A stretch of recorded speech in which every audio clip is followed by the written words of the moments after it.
Ich saß einfach nur da und starrte auf meinen Bildschirm. Auf eine Zahl. Minus 95%. Alles, was ich dachte, in den letzten Jahren mühsam aufgebaut zu haben, war weg. Einfach verdampft. Und das Schlimmste daran? Ich war allein daran schuld. Niemand hat mich gezwungen. Ich habe tausende Euro in den Kryptomarkt gebuttert und quasi verschenkt. An Betrüger, an Lügner und an leere Versprechen. Im schicken Gewand von DeFi und Altcoins. Das hier ist die ungeschminkte Geschichte, wie meine Gier mich fast in den Ruin getrieben hat. Und wie ich am Ende die einzig, fast schon langweilige, aber ehrliche Antwort im ganzen Kryptozirkus gefunden habe. Bitcoin. Alles fing an, wie bei so vielen, mit einer Mischung aus Neugier und der Faszination für etwas Neues.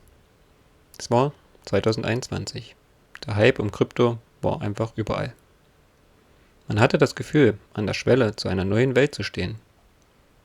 Nicht nur Bitcoin, sondern tausende andere Projekte, die Altcoins, bekamen plötzlich eine riesige Aufmerksamkeit. Und jede einzelne davon hat versprochen, schneller, besser und revolutionärer als Bitcoin zu sein. Am Anfang war ich noch vorsichtig. Ich habe White Paper gelesen, mir YouTube-Videos reingezogen und den Experten auf Twitter gefolgt. Mein erstes Investment war, ganz klassisch, in Ethereum. Und es lief gut. Verdächtig gut. Ich sah zu, wie mein Geld innerhalb von Wochen vervielfachte und fühlte mich wie ein verdammtes Genie. Dieser erste schnelle Erfolg war der Köder und ich habe ihn samt Haken, Leine und allem drum und dran geschluckt. Dann kam die Gier. Warum sich mit Großen zufrieden geben, wenn doch die kleinen, unbekannten Projekte das Tausendfache an Rendite versprachen? Also tauchte ich ab in die Welt der Hidden Gems und 100x Coins. Die Story war immer dieselbe. Eine revolutionäre Blockchain, die das Finanzsystem, das Internet oder gleich die ganze Welt auf den Kopf stellen würde. Die Communities waren euphorisch. Die Telegram-Gruppen platzten vor Hype. Jede kritische Frage wurde sofort als Fakt abgetan. Fear, Uncertainty entdaubt.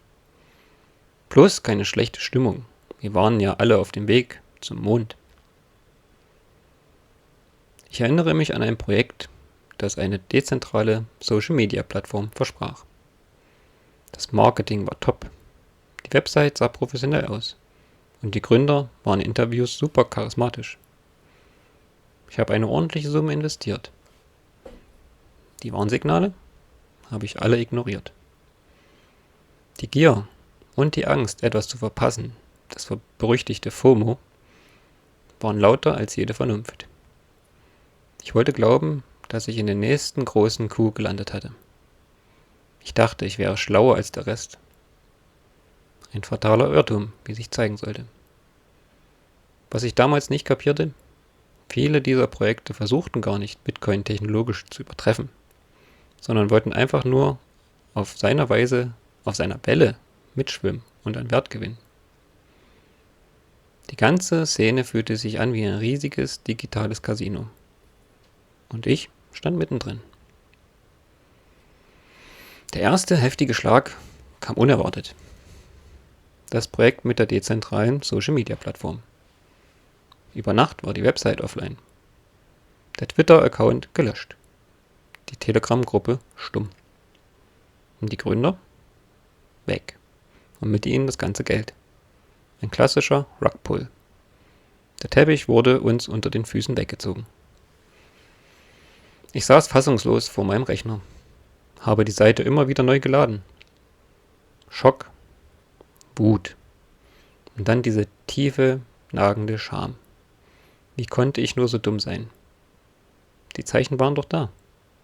Ich wollte sie nur nicht sehen. Ein großer Teil meiner Ersparnisse war weg. Aber anstatt daraus zu lernen, habe ich genau das Falsche getan. Ich wollte die Verluste mit noch riskanteren Wetten wieder reinholen. Es war der Anfang einer Reise durch den finstersten Teil des Kryptodschungels. Die Welt der dezentralen Finanzen, kurz DeFi.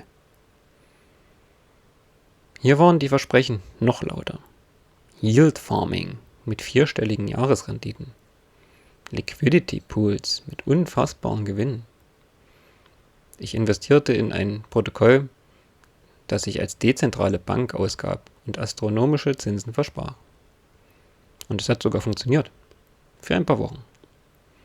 Ich sah meine Einlagen täglich wachsen und dachte, ich hätte das ultimative Geld-Cheat gefunden. Was ich jedoch nicht verstand, das System funktionierte im Grunde wie ein Ponzi-Schema.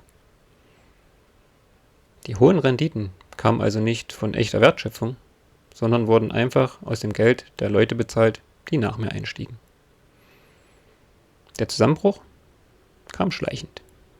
Erst sanken die Renditen, dann gab es technische Probleme bei den Auszahlungen. Die Entwickler beschwichtigten die Community, redeten von Updates. Und dann, eines Morgens, stürzte der Wert des Projekt-Tokens ins Bodenlose. Die Entwickler hatten ihren eigenen Token auf den Markt geschmissen, die Kasse leer geräumt und waren weg. Schon wieder. Wieder war ich auf leere Versprechen hereingefallen. Ich jagte einem Hype zum nächsten. Investierte in Meme-Coins ohne jeglichen Nutzen und in DeFi-Projekte, deren Komplexität ich nicht mal im Ansatz verstand. Jeder kleine Gewinn wurde sofort in das nächste, noch riskantere Projekt gesteckt. Ein Teufelskreis aus Gier, Angst und Hoffnungslosigkeit. Phishing-Angriffe, bei denen Betrüger mit gefälschten Websites deine Daten klauen wollten, gehören auch zum Alltag. Man hatte das Gefühl, durch ein Minenfeld zu laufen. Am Ende dieser Phase stand der Blick auf mein Portfolio minus 95%. Der absolute Tiefpunkt. Da saß ich also, finanziell und emotional am Ende. Die Euphorie war weg. Stattdessen herrschte kalte, harte Realität. Ich hatte nicht nur Geld verloren, sondern auch das Vertrauen in den Markt und vor allem in mich selbst. Ich war kurz davor, alles hinzuschmeißen, die letzten Krümel zu verkaufen und das Kapitel Krypto für immer zu beenden. Aber mitten in dieser Verzweiflung kam eine Frage auf, die alles verändern sollte. Was suche ich eigentlich hier? Warum bin ich wirklich in diesen Markt eingestiegen? Was hat es mit diesem Chaos einen echten und unzerstörbaren Wert? Diese Frage zwang mich, einen Schritt zurückzutreten. Ich hörte auf, die nächsten 100 X-Coins zu jagen. Ich habe den Lärm auf Twitter und Telegram stumm geschaltet. Stattdessen habe ich bei Null angefangen. Ich las Bücher über die Geschichte des Geldes, über Ökonomie und die Grundlagen von Währungssystemen. Ich wollte nicht mehr wissen, welcher Coin als nächstes durch Bitcoin geht, sondern warum eine dezentrale digitale Währung überhaupt einen Wert haben könnte. Langsam dämmerte es mir.